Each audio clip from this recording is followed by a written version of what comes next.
Alrighty, we're going to go ahead and go into Pythagorean theorem. Again, this should seem familiar for you guys. Refresh your memory. For those of you that don't remember,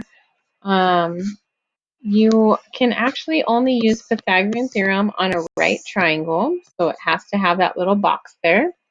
And the most important thing that you need to remember is that your hypotenuse is going to be your C, and these sides could be A and B. So when you're setting up Pythagorean theorem, it's usually written as a squared plus b squared equals c squared.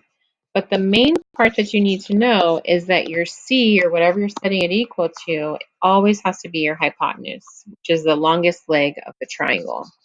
So always make sure that your c that you're plugging in here is the hypotenuse. If you switch a and b, you'll still get it correct. Hypotenuse is the only one that really has to be there. So let's do a few examples here. I probably won't do all of these. Some of them are flipped various ways. But what I have here for number 1 is x is one side, the other side is 9, and the hypotenuse is going to be 11. So I'm just going to go ahead and, do my squares and start solving. So x squared, 9 squared is 81, 11 squared is 121. And then I'm going to subtract 81 on both sides. Again, try to force yourself to eliminate those baby steps. So let's see, 121 minus 81 is going to give me 40. And then in order to get x by itself, I'm going to square root both sides. Now you'll notice that you didn't have any homework for the radicals portion because you're going to be using that knowledge to be able to finish your assignment tonight.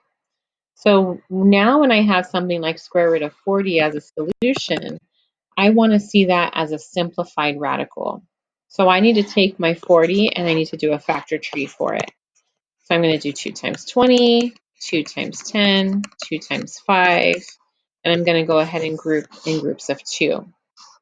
So it looks like I'm going to have 2, and then the 2 and 5 will be left under the radical. So x will be 2 square root of 10. And you notice that your x is, or your, I physically square rooted both sides, but because I'm talking about a distance here, then my x is represented as a positive. All right, let's go ahead and do number 4 as well. I'm assuming you guys remember how to do most of this, so I'm not going to do too many examples of it, but let's go ahead and do number 4 because that one looks a little bit tougher as well.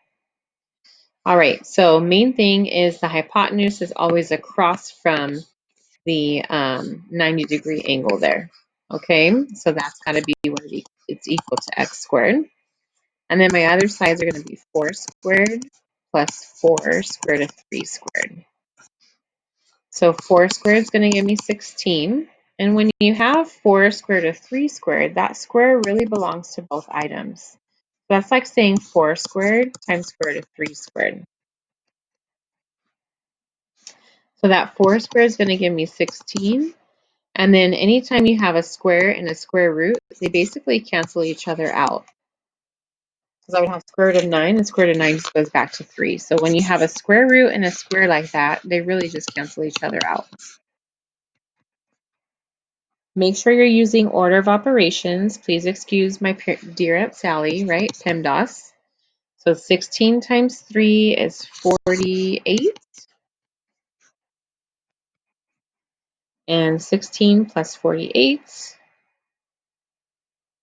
going to give me 64.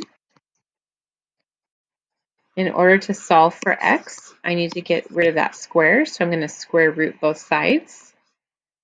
And the square root of 64 is 8. So x equals 8. And again, the reason why I am not putting plus or minus is because we are talking about a distance.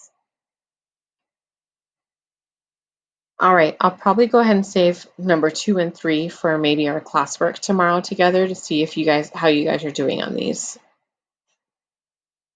All right, so again, you're going to make sure that you do the following problems for homework. I inserted this quick little 5-question sheet, and then make sure if you do have any radicals left that you simplify them all the way. So do your factor trees, group them in groups of 2, And keep in mind, if you can't make any groups of 2, then you just leave it as radical. So for example, real quick, if my answer was square root of 10, I could do a factor tree for that, but these are not the same numbers, so I'm not able to break down the number 10. So I would just leave my solution as square root of 10. But if I had something like square root of 40, now I'm talking about something where I'm going to have 2 numbers that are the same, right? So then I can actually reduce that more. All right, hopefully that helps, and you guys be able to get your stuff done.